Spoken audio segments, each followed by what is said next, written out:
I know it's not fun to come out here and do your business. Not in this weather.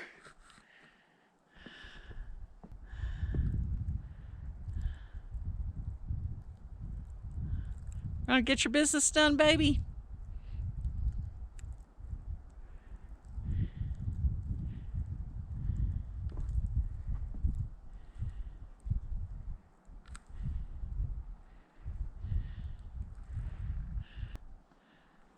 We've had winds of about up to 45 miles an hour.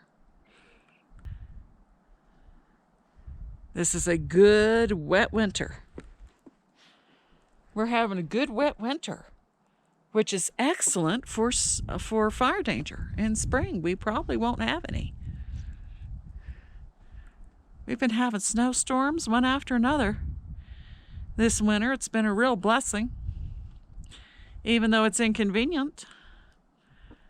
I'd rather have snowstorms than no snow.